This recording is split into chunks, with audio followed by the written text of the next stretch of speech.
Bonjour. Donc, alors en fait, moi je suis dessinateur de personnages sur la partie élémentaire. Donc j'ai un peu fait tout ce qui était organisation, j'ai un peu géré tout ce qui était cette partie-là.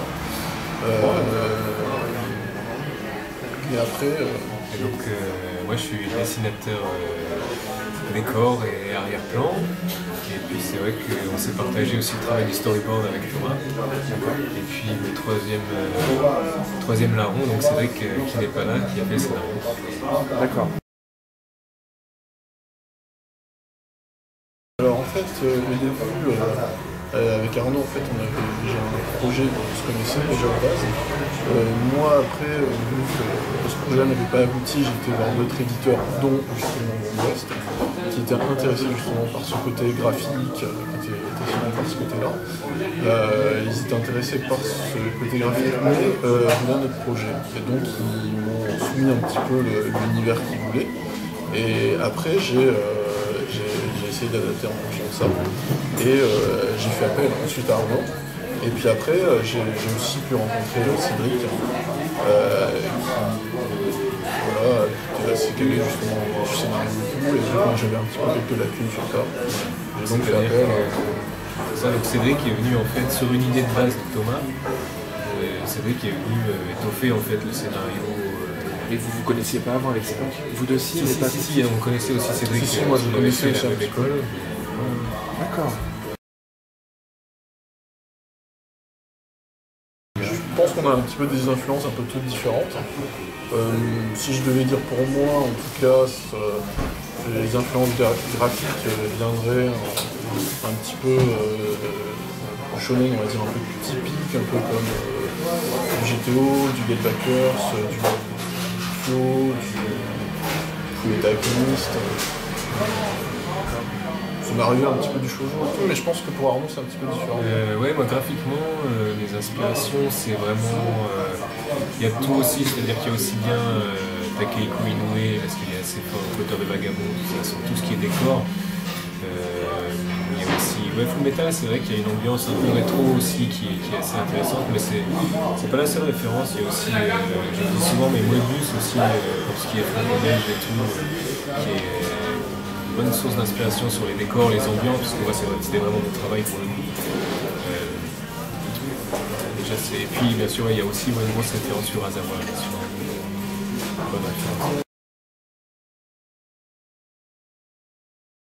Alors l'idée de base est venue parce qu'il faut savoir en fait qu'Élémentaire est un petit univers qui faisait partie d'un univers plus grand. Et donc au début je pensais pas autant développer cet univers-là. J'avais une idée au début qui se passait en fait une histoire qui se passait dans une cité élémentaire. Et puis après, petit à petit, discutant un peu avec Cédric, Arnaud et tout, on a pu développer quelque chose de plus précis, de plus concret, de plus ciblé. Parce que c'est vrai que les personnages au début, je pensais les intégrer dans une autre histoire, mais en tant que personnages secondaires. Mais petit à petit, ils sont justement devenus des personnages plus important, et donc voilà, après ça arrange un petit peu, ça satisfasse un petit peu chacun. C'est vrai qu'on n'a pas fait le format manga juste pour faire comme les japonais, on tenait à avoir cette narration en fait de 220 pages, parce que c'est vrai qu'on raconte pas la même chose en 48 pages qu'en 220. Alors on tenait à avoir des longues scènes, à s'attarder un peu plus sur les personnages, donc c'est vraiment un choix fait en connaissance de cause, hein. C'est pas juste parce qu'on est ultra fan, c'est-à-dire qu'on est fan, mais non, c'est vraiment un choix scénaristique et de travail pour un impact différent. Ouais, un impact qui fait qu'on a peut-être plus la chance de pouvoir exploiter les personnages et peut-être justement plus s'attacher à eux, donc on est plus sur la longueur. Donc c'est plus un choix scénaristique que réellement un choix visuel, parce que c'est vrai que le manga à la franco-belge, c'est pas tout à fait la même façon d'appréhender le graphisme. Bien sûr. C'est vrai aussi que du coup, vu qu'on fait 220 pages, graphiquement ça s'en ressent, parce qu'il faut qu'on soit plus rapide aussi, donc c'est plus épuré. Et bien sûr, c'est en noir et blanc, c'est à l'école du manga, ça c'est clair. Ouais, c'est vrai que ce qui est aussi on va dire, attirant dans le manga, c'est le côté un peu moins figé, on va dire. Par exemple, dans les scènes d'action, tu peux mettre des traits de vitesse qui te permettent justement d'accentuer sur l'action et tout, chose que peut-être moins en jouer justement en BD, des effets justement plus, qui se rapprocheraient plus, on va dire, du cinéma ou d'une série télé.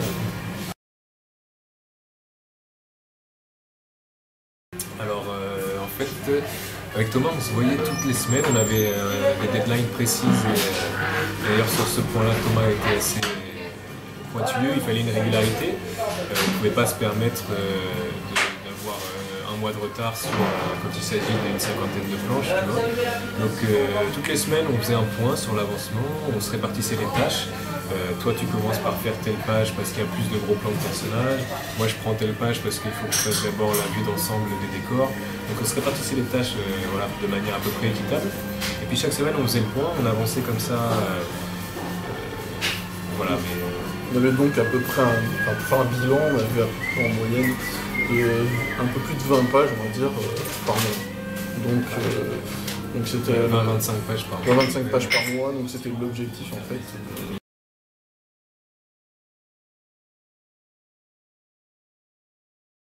C'est vrai qu'on a travaillé de toute façon un peu ensemble, on en discutait. C'est vrai aussi que le storyboard, on le faisait tous les deux. Donc ça a pu s'influencer aussi. On se disait, tiens, au moment du storyboard, fais comme ça. Voilà, c'était très important parce que la conversation entre chacun apportait vraiment un plus.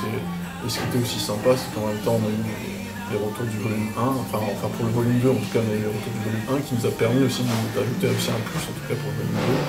De pouvoir avoir des discussions justement sur ça.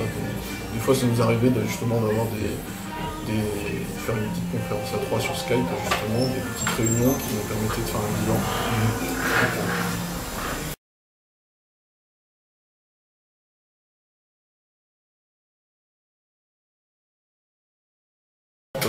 Oui, donc déjà en tout cas au niveau de la couverture, souvent ils nous demandaient plusieurs choix, par exemple 3 choix de couverture, qui ont commencé à faire un crayonné.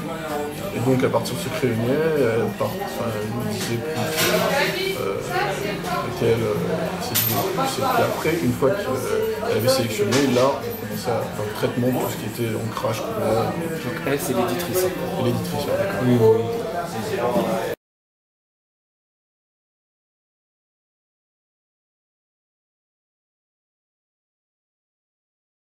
Alors non, ça occupe la plupart de notre temps quand même. Ça rejoint ce qu'on disait tout à l'heure en faisant 220 pages. Malheureusement, on ne peut pas faire grand chose à côté. On donne quand même des ateliers, Thomas et moi-même, occasionnellement. Voilà, des ateliers BD, des ateliers manga, des ateliers dessin. Mais non, ça occupe quand même, c'est notre activité principale et c'est notre boulot, quoi. Voilà, on fait ça chaque jour.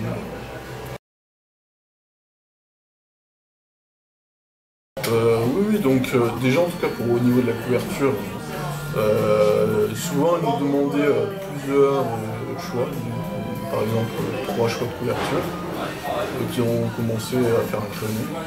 Et donc à partir de ce crayonné, elle nous disait plus lequel séduisait le plus. Et puis après, une fois qu'elle avait sélectionné, là on commençait à faire le traitement de tout ce qui était ancrage, couleur. Donc elle c'est l'éditrice. L'éditrice, ouais, d'accord. Oui, oui.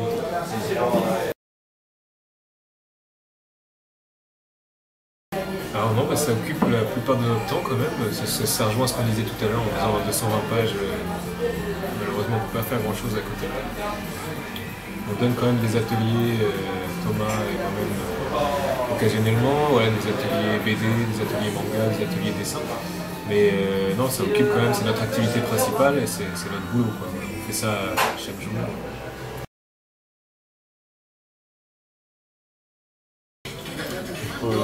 Oui, on peut dire qu'il y avait, on va dire, certains risques.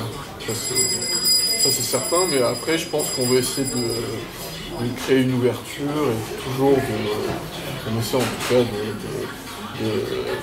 de continuer à à penser à ce nouveau format, parce que ça serait quand même un format un peu mixte, parce que c'est quand même pas, vu qu'on n'est pas des éditeurs japonais et tout, on a quand même une autre vision des choses, et avec cette narration qui est complètement différente. C'était risqué, mais voilà, on avait envie aussi, on avait vraiment envie de le faire, vraiment envie de le présenter dans cette forme-là. Je pense qu'à partir du moment, si le scénar est bon ou la narration est bonne, qu'il y a un intérêt, le lecteur il peut y trouver son compte. Alors je pense que raison de plus, le lecteur jeune qui va être habitué en plus à ce format-là finalement, parce qu'il va y en avoir de plus en plus aussi, de plus en plus de monde vont être influencés par ça. Moi je pense que ça peut trouver vraiment sa place dans les années à venir, j'espère dans les mois à venir, quoi, si c'est pas... Ouais, je suis assez d'accord, si l'enjeu de l'histoire est assez prenante, si graphiquement il n'y a pas trop de... Enfin, si c'est pas maladroit, qu'il y a une certaine maîtrise minimum du dessin, de tout ce qui est spécifique dans le manga, c'est vrai qu'il y a plus de chances que ça aboutisse, parce que c'est vrai qu'il y a quand même... Le problème, c'est qu'il y a certains auteurs qui ont des idées très très ambitieuses, je dis pas et tout, mais peut-être qu'il y en a encore quand même beaucoup de maladresse comparé à des auteurs japonais. Donc, les auteurs français, il y en a peut-être certains qui ont beaucoup plus de maladresse. Alors, la cible initiale, je pense que c'est quand même le public adolescent, notamment par le thème, tu vois, c'est très shonen et aventure. Après, c'est quand même 12-18, je dirais. Bon, enfin, même un peu plus que 12-25 ans. 12-25, quoi. Ouais. D'accord. Mais c'est pas un seinen, quoi, c'est clair. Ouais, C'était quand même c'était une volonté de cibler le public classique et pas de se restreindre à une certaine frange. Exactement. Non, ouais, c'était plutôt un public vraiment shonen, avec un univers justement qui s'attache au super pouvoir, donc c'était vraiment Dans la thématique dans la un peu thématique, classique. ouais. Avec le héros qui justement